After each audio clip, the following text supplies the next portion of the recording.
what's the difference between the soul, higher self, and what about this monkey suit that I'm wearing? Does it matter at all? The answer is yes, it does. Stay tuned. I've got everything you need to know. What's up, beautiful? It's Lisa Roulette, and I'm here to help you heal, navigate your ascension journey, and create a life you love. Today, we're talking about the ever big question: what is the soul? What is the high self? And does the physical self really have any meaning whatsoever? The answer is definitely yes. And together, the three form a holy trinity of who we really are. I'm going to use an analogy of a maypole in order to help you understand the differences between the high self, soul, and temporal body or physical body. We call it a temporal body because it is a temporary part of us, whereas the soul and the high self are indefinite and eternal. A maypole has a pole, and attached to the pole are ribbons. The ribbons extend beyond the pole, and at the end of each ribbon is a person who takes their ribbon and weaves the ribbon around the pole. Okay, so if you can just get that in your mind's eye for a minute or two and follow me along with that image in your mind. The pole itself is akin to the one source of creation, the God source. It is essentially the God head. And where the ribbons anchor into the pole, that's where your high self is. You have an anchoring point into the source God head at all times.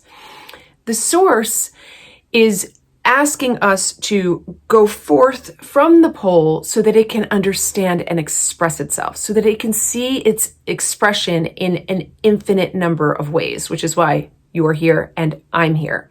So when the source essentially started to break itself apart in either a big bang or what we like to call as a big breath, it also gave each aspect of itself free will to behave, to do, and act as it will so that it could have an infinite number of experiences. But as our souls came away from the God source, the illusion of separation ensued in turn. So while we don't think that we're connected to the source, we are via our high self. And in addition to that, we are connected to one another in our godly nature as our God self. So as we come forth from the Godhead, as we move away from the high self position, we become the soul, experiencing itself as different expressions of God. But to be able to express ourselves in the third dimensional realm, we need density. So we form into these temporal bodies. Now, it's important to consider density in understanding the high self, the soul, and the physical self, because when we're in the third dimensional realm, we tend to have very painful experiences. And these painful experiences are part of our remembering who we really are as a direct extension of the one God source. And the reason they're painful is because if they weren't, we wouldn't remember or wake up to our powers, our godly powers, which are healing and creating. And so this is sort of a jarring awake in the third dimensional realm, which is why we call it spiritual awakening, because we are waking up to our God selves, to our godly power, to our divinity, and to our infinite nature. In the third dimensional realm, if the temporal body does enough healing, it can transcend the third dimensional realm and move into the fourth and even fifth dimensions at any given time. But do keep in mind that dimensions are not a place in time. It's not like going from New York to Chicago. It is an awareness. So any one of us can move through from the third to the fifth dimension anytime we like. The hard part is to sustain our awareness in higher dimensions. And collectively, we're not quite ready to all reside in the fifth dimension because we need so much healing. And that's evident in our political systems, our social systems, and our economic systems. So while someone might be able to reach the fifth dimension periodically at different times in their life or even throughout their day, it would be very difficult for someone to reside in the fifth dimension on a 100% of the time at this point in our human evolution and our human history.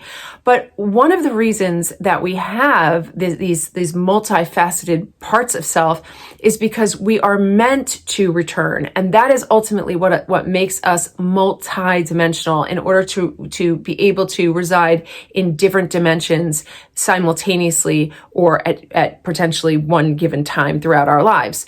So we are waking up to remember who we really are, not just as these physical beings, not just in the roles that we play as coaches, doctors, therapists, mothers, fathers, brothers, sisters, but in our soul essence as God experiencing itself. And the more we wake up to the fact that we are this holy trinity of the physical self, the temporal body, the soul, and the high self, we start to remember who we are in our godlike nature. And that's really important. So in order to connect with the high self, we usually have these lessons, parts of a soul contract, to help us wake up and remember. And those are usually quite painful. Although not every experience is part of a soul contract and part of our lessons. Some of our experiences that are painful can come from synchronicity, being in the wrong place at the wrong time, and so forth. But a lot of our painful experiences are parts of our soul contract, because even though we have free will, the God source still wants us to return. It is a very benevolent source of creation, and it wants us to always to be able to come home.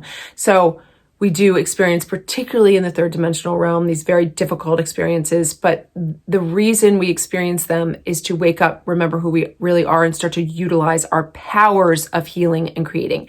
And it's in our healing nature, in our ability to heal facets of life, that we shed density. And when we shed density, we vibrate higher. And when we vibrate higher, we have the potential to reach different dimensions. And those dimensions, the higher the dimension, the closer we get back to the source. So I hope that helps. If you have questions, by all means, ask it in the comments below. I know it's a very big subject, but I did my best to really sort of drill it down for you and give you the simplest example. Now, one thing I'm going to be doing for you guys next week is putting out a meditation to connect to your high self. So again, make sure you hit that subscribe, turn on the notifications to be notified every time I release either a meditation or a video just like this. That's a wrap for this video, my friends. As always, stay in the luminosity of your beautiful light, and remember, you are loved.